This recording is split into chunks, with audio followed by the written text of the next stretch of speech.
चलो भाई देखो अब मैं क्या करता हूँ। राम मंदिर की प्राण प्रतिष्ठा ना करते नरेंद्र मोदी, माननीय राष्ट्रपति को बुलवाते और उनके हाथ से करवाते। क्यों नहीं करवाई? क्योंकि खुश श्रेय लेना था। राहुल गांधी जब उस प्राण प्रतिष्ठा के बारे में दो शब्द बोलते हैं तो बड़ा आसान होता है उंगली उठाना, लेकिन शंकराचार्य ने भी यही कहा, it is a political event. Shankaracharya खुद वहां पे नहीं गए। और क्यों नहीं गए मैं बताता हूँ। 2022 के अंदर महाकालेश्वर के मंदिर में जब रणवीर कपूर और आलिया भट्ट आयन के साथ गए थे तो उनको इसी बजरंग दल और भाजपा के लोगों ने रोका। बोला रणवीर जी आपने तो स्टेटमेंट दिया था मैं पेशावर से हूँ and I love to eat beef. आपके पिता ऋषि कपूर भी कहते हैं I love to eat beef, लेकिन जब प्राण प्रतिष्ठा हुई राम मंदिर में तो सबसे आगे आलिया भट्ट। तो चलिए शुरू करते हैं। नमस्कार दोस्तों, जय श्री राम दोस्तों, स्वागत है मेरे यूट्यूब चैनल पे। दोस्तों ये डिबेट होने वाली है बीजेपी प्रवक्ता शहजाद पूनावाला और कांग्रेस प्रवक्ता विवेक श्रीवास्तव के बीच में। दोस्तों इस डिबेट में हम देखेंगे कि कैसे बीजेपी प्रवक्ता शहजाद पूनावाले ने कांग्रेस प्रवक्ता विवेक श्रीवास्तव की धज्जियां उड़ा दी और उसकी बोलती बंद कर दी। तो दोस्तों ये डिबेट बहुत ही मजेदार होने वाली है। मेरा आपसे निवेदन है कि ये डिबेट आप अंत तक देखिए और वीडियो अच्छी लगे तो मेरे चैनल को लाइक कीजिए, सब्सक्राइब कीजिए और शेयर कीजिए। धन्यवाद दोस्तों। पिक्चर चालू करो बे। सवाल है और तहसीन पूनावाला जी, इससे पहले कि आप इसका जवाब दें, पब्लिक के भी कुछ सवाल हैं। अरविंद गुप्ता का ग्वालियर से सवाल है, राहुल गांधी जी की मोहब्बत की दुकान में सामान का स्तर नीचे क्यों गिरता जा रहा है? वर्मा का यूट्यूब पर सवाल है, क्या खड़गे जी ने जो बोला यही उनकी पार्टी की संस्कृति है? सही पकड़े हैं। लेकिन मुझे ये बात समझ में नहीं आती। हम एक लोकतंत्र में रहते हैं, एक जमहूरियत में, एक डेमोक्रेसी में रहते।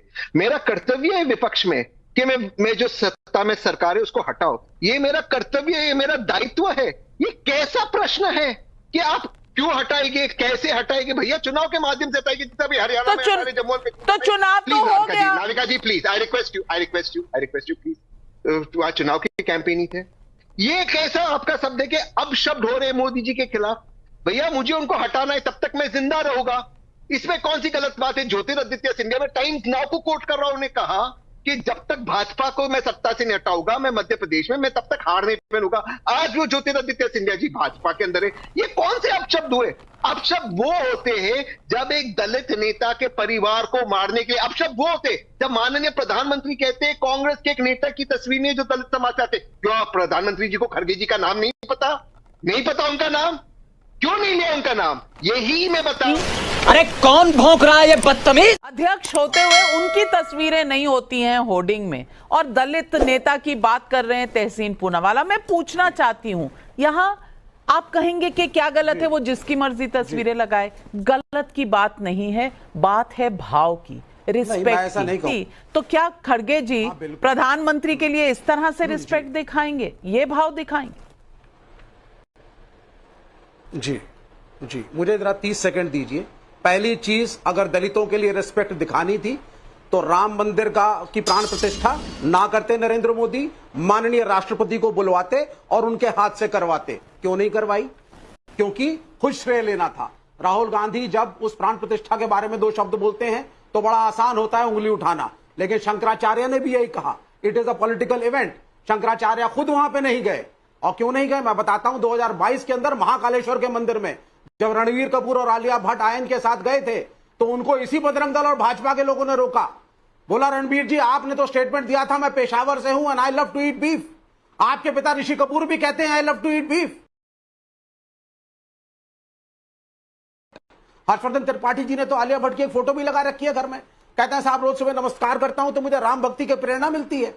यह बॉलीवुड का जमावड़ा जो था उस प्राण प्रतिष्ठा के अंदर, क्या यह राम की भक्ति के लिए था या सिर्फ एक पॉलिटिकल लॉन्च था भाजपा के इलेक्शन मैनिफेस्टो का कि साहब हम इलेक्शन लड़ने जा रहे हैं, बिगुल बजा रहे हैं? अमिताभ बच्चन भी हैं, सारे अभिनेता वहां पर मौजूद हैं। तो वहां क्या हो रहा था? शंकराचार्य ने कहा मुहूर्त तक प्रीपोन कर दिया गया, हटा करके नहीं सुनी किसी ज्योतिषी की। मैं तो कुछ नहीं मानता, लेकिन जो हिंदू समाज को, धर्म को मानने वाले हैं वो क्या बोलेंगे इस बारे में? धर्म के साथ खेला राहुल गांधी। नफरत की आप बात कर रही हैं। राहुल गांधी की षड्यंत्र करके उनको as a member parliament out किया गया, घर से जल्दीबाजी में निकाला गया। प्रियंका गांधी को बोला गया कोविड के बीच में घर छोड़ो, और वो जाकर के सिक्योरिटी कंसर्न्स के बावजूद एक शहीद की बेटी एक प्राइवेट फ्लैट में रह रही है। वाह क्या एक्टिंग कर रहा है, वाह क्या एक्टिंग। शहजाद पूनावाला, सवाल ये है कि देखेंगे वो जो देखना चाहते हैं कहेंगे वो जो कहना चाहते हैं और फिर कहेंगे हम मोहब्बत की दुकान चलाते हैं। क्या ये सही है? बोलते बोलते विवेक जी के मुंह से निकल गया कि आप दलित विरोधी हो, वरना आप राष्ट्रपति के हाथों से प्राण प्रतिष्ठा करवाते। राष्ट्रपति आदिवासी है, राष्ट्रपति तो दलित नहीं है। चलिए छोड़ देते हैं, मैं इसको इशू नहीं बनाना चाहता। राष्ट्रपति जी भी गई, वो बाद में गई, उन्होंने तो उसी समय लेटर लिखा था। पर जो आलिया भट्ट को वहां पर खोज रहे हैं, 10 सेकंड मैंने बीच में नहीं बोला, प्लीज विवेक जी, मैं 10 सेकंड लेकर कुछ बताना चाहता हूं नाविका जी, और ये मेरे दिल से निकल रही बात। आपको पता है वहां पर एक बिडुला बाई थी। बिडुला बाई ने 20 रुपए दिए थे राम मंदिर बनाने के आंदोलन में, उनको न्योता राम मंदिर ट्रस्ट ने दिया था। एक हमारी संतोषी दुर्गा थी, वो लाश और सैनिटेशन, लाश उठाने का काम और सैनिटेशन का काम करती है। एक हमारे वनवासी कल्याण आश्रम के प्रेसिडेंट थे वहां पे, उनका नाम रामचंद्र खराड़ी और दिलीप वाल्मीकि समाज से थे। महादेव गायकवाड़ घुमंतू नोमैडिक समाज से थे। 150 सेंट्स थे अलग अलग जो प्लीज नाविका जी, मैं तो कह रहा हूं कि अभी उन्होंने शंकराचार्य को कोट किया, अभी उन्होंने शंकराचार्य जी को कोट किया। वैसे तो मैं तो मुसलमान हूं, मुझे तो कम जानकारी है, पर शंकराचार्य मंदिरों के प्राण प्रतिष्ठा में जाते, ऐसी कितनी परंपराएं हैं मुझे नहीं पता, 5-6 उदाहरण वो गिनाएंगे। पर शंकराचार्य जी, बड़े सम्मान से कहता हूं, अंबानी जी के बेटे की शादी में भी थे, और उस बेटे की शादी में भी तो बहुत सारे विदेशी लोग थे जो बीफ खाते थे। तो वो तो इनका विषय, वो मेरा विषय नहीं है। मेरा सवाल सिर्फ इतना है कि इसी शंकराचार्य जी ने कहा है कि भारत में मुसलमानों का रहना नहीं ठीक है, मुसलमानों के लिए अलग देश बन गया। मानते क्या इस बात को? शंकराचार्य पर्वत का नाम तख्ते सुलेमान करने की बात नेशनल कॉन्फ्रेंस ने की है। क्या शंकराचार्य के ये अनुयायी है? तो बता दे, लेफ्ट वाले अब शंकराचार्य को कोट करने लगे। और राम मंदिर के प्राण प्रतिष्ठा को जो नाच गाना बोलते हैं, हिम्मत हो तुम्हारी तो हज के बारे में बोल के दिखाओ, हिम्मत हो तुम्हारी तो वेटिकन में जो कांग्रीगेशन होता है उसमें बोल के दिखाओ। ये बड़ी अच्छी बात कही आप। देखिए, तहसीन कह रहे हैं बार बार दलित का अपमान, दलित का अपमान। तो इनसे एक बार पूछे, कुमारी शैलजा को जब मुख्यमंत्री चेहरा नहीं घोषित करते हैं और वो खुद आकर कहती है कि मुझे चुनाव लड़ना है पर टिकट नहीं देते हैं, ये दलितों का अपमान है या नहीं है?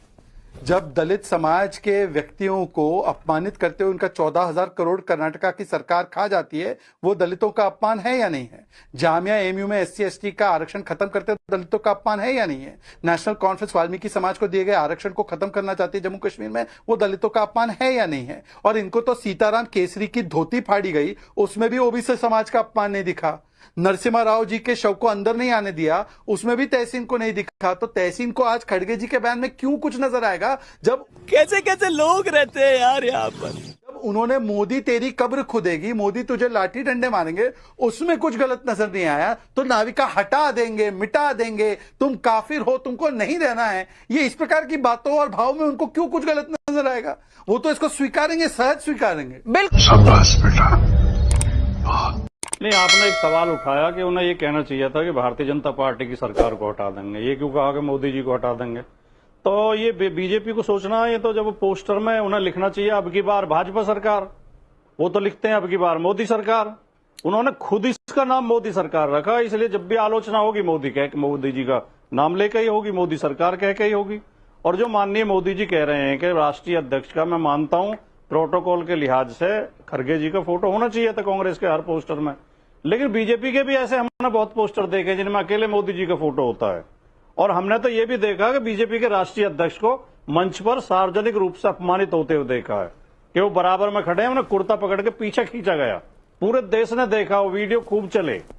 तो ये नसीहत तो उन्हें देनी चाहिए जो खुद अपने आप में जिनमें कमियां ना हो। मैं वैसे दोनों चीजों की मैं स्वीकार करता हूं कि कांग्रेस की भी ये कमजोरी है, कमी है कि राष्ट्रीय अध्यक्ष का फोटो क्यों नहीं है। समझ रहे हो आप? समझ रहे हो? तहसीन जी, आप एक लाइन देखिए, मुझे सचमुच समझ में नहीं आता। विवेक श्रीवास्तव, एक लाइन शहजाद जी, जरूरी लाइन है। विवेक श्रीवास्तव को डिबेट करना नहीं आता या झूठ बोलने की आदत है, तंज कसना कि आलिया भट्ट की फोटो लगा दी, चलो आओ मेरे घर में दिखाओ भाई विवेक श्रीवास्तव कहां फोटो लगी हुई। क्या मूर्खतापूर्ण बात करते हो? कभी तो राष्ट्रीय चैनल पर मजाक के अंदाज में नहीं आएगा राम मंदिर में, कभी तो आप फिर क्रिटिसाइज करिए ना। आप बॉलीवुड का प्रेजेंस क्रिटिसाइज करिए वहां पर, आप क्यों नहीं करते हैं? आप क्यों एंडोर्स करते हैं इनको? हाल हो गया है, आप आलिया भट्ट के प्रेजेंस को एंडोर्स क्यों करते हैं? मुझे शर्मनाक डिबेट कोई तो पढ़ लिख के, आप तो पढ़े लिखे व्यक्ति थे, क्या हो गया आपको? कोई शर्मनाक डिबेट नहीं है। किसी वो भी बॉलीवुड का जमावड़ा राम मंदिर के अंदर मीडिया प्रेजेंस के लिए जो इकट्ठा था, उसकी आप निंदा करिए ना, मैं आपसे क्षमा मांगूंगा। विवेक, अबे जल्दी बोल, कल सुबह पनवेल निकलना है। प्रधानमंत्री नरेंद्र मोदी ने क्या कहा वो भी मैं आपको सुनाना चाहती हूँ, क्योंकि कांग्रेस सिर्फ और सिर्फ एक परिवार की गुलाम होकर रह गई है। कल मैं जयपुर में रोड शो कर रहा था, तो वहां बड़े बड़े होल्डिंग लगे थे कांग्रेस के चुनाव के। उसमें कांग्रेस के एक एमपी की तस्वीर थी, लेकिन कांग्रेस के अध्यक्ष जो दलित है और 40-50 साल का संसदीय जीवन का अनुभव है, कांग्रेस में सबसे सीनियर कुनबे में से एक है, उनकी फोटो नजर नहीं आ रही है। कांग्रेस में दलितों के साथ क्या होता है ये आप जयपुर में जाकर के, मैंने तो कल देखा, मैं तो चौंक गया। अरे भाई, कम से कम इतने बड़े दलित नेता है खड़गे जी, उनकी एक फोटो लगा देते तो तुम्हारी नौकरी नहीं चली जाती। सही पकड़े हैं। नहीं सारुण के यहाँ कुछ तो गड़बड़ है, जरूर कोई ना कोई। खत्म, bye bye, ta ta, goodbye, गया।